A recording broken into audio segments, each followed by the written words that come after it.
Hello. We're going to look at multiplying decimals. Let's give an example of a type of question you might encounter as homework or in an exam. Question 1. 0.9 times 0.6. What we do here is we ignore the decimal points to begin with. We multiply the numbers. 9 times 6 is 54. Now, it's at the end, when we're sorting out our answer, that we take note again of the decimal points. I've got one figure after decimal point in the first number and one after the decimal point in the second number. So I've got a total of two figures after decimal point in my question. So therefore in my answer I need a total of two figures after the decimal point. So the answer is 0.54. I had to put 0 there because no number can begin with a decimal point. Look at that again. Question 2. 0.12 times 3. Well, we multiply 12 times 3 to get 36.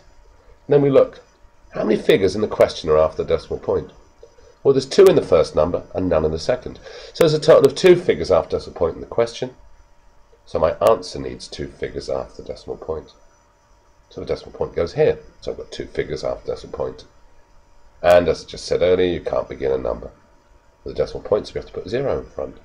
Now, what about a question like this? 0.58 times 2.6. Well, the first thing we do is we're going to have to work out, which we can't do in our heads, 58 times 26. Just to the side and below, we're going to use long multiplication to work out 58 times 26. Let's go through this. Multiply, remember, by the first figure on the right, on the number on the second row. So we do 6 times 8 is 48. Put 8 there, carry the 4. Now I'm going to carry on multiplying by that 6. 6 times 5 is 30. Add 4, 34. Put 4 there. I would normally carry the 3, but I've multiplied every figure on the top, so I can immediately write the carried 3 there. Next, I'm going to multiply by the 2. This 2 here.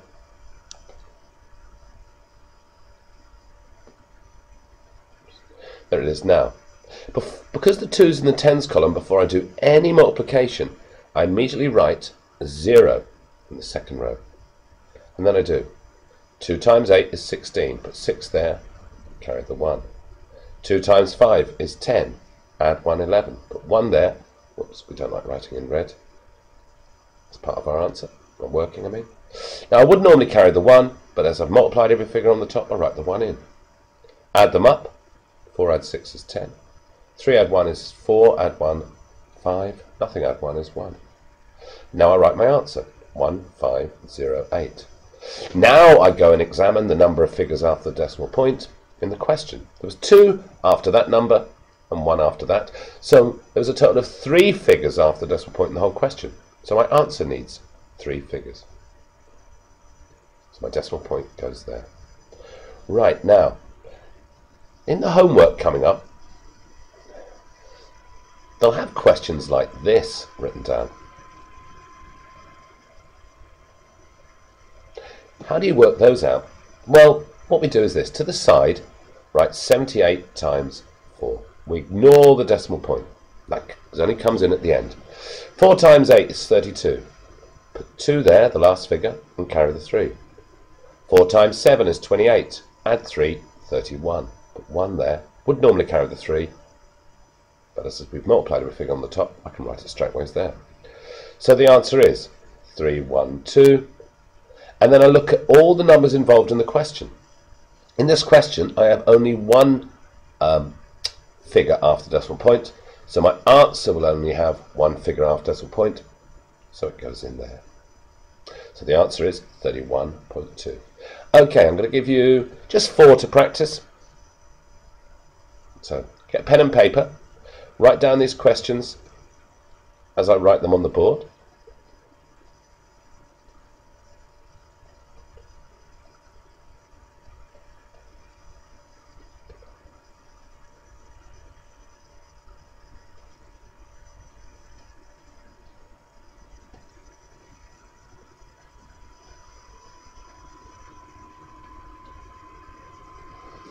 Right, put it on pause. Now you've got down those. Come back. It'll probably take you a couple of minutes at least to work these out, and then we'll go through the answers. Okay, welcome back. Let's go through the first few quite quickly.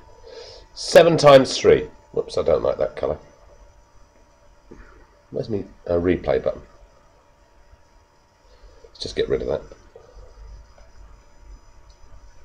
Come on, little fella. Get rid. Go away. Let's get the eraser.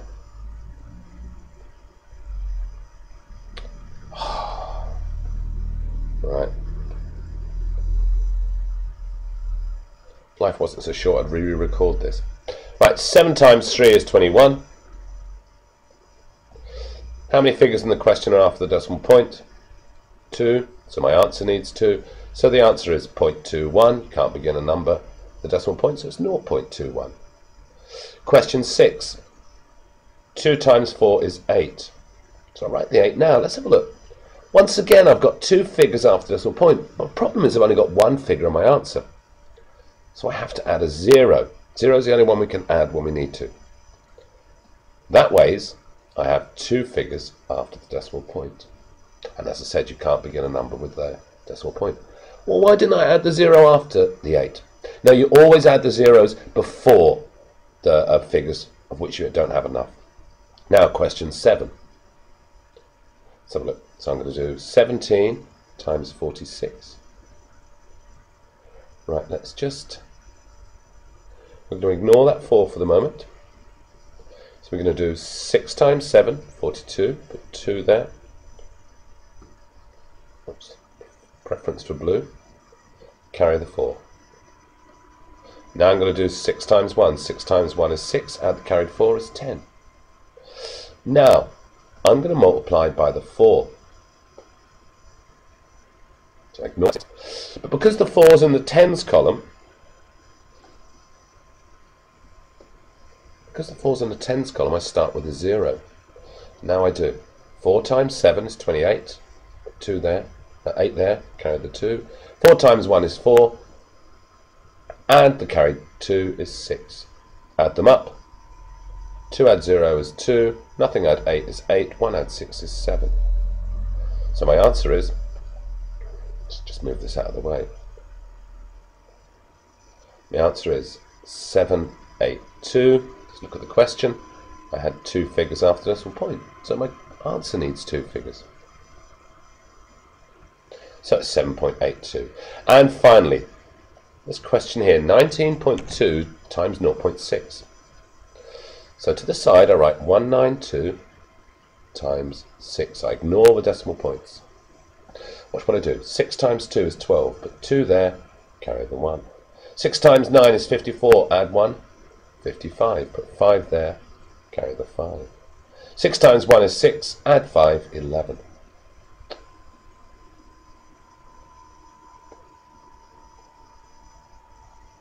So here's my answer, 1152.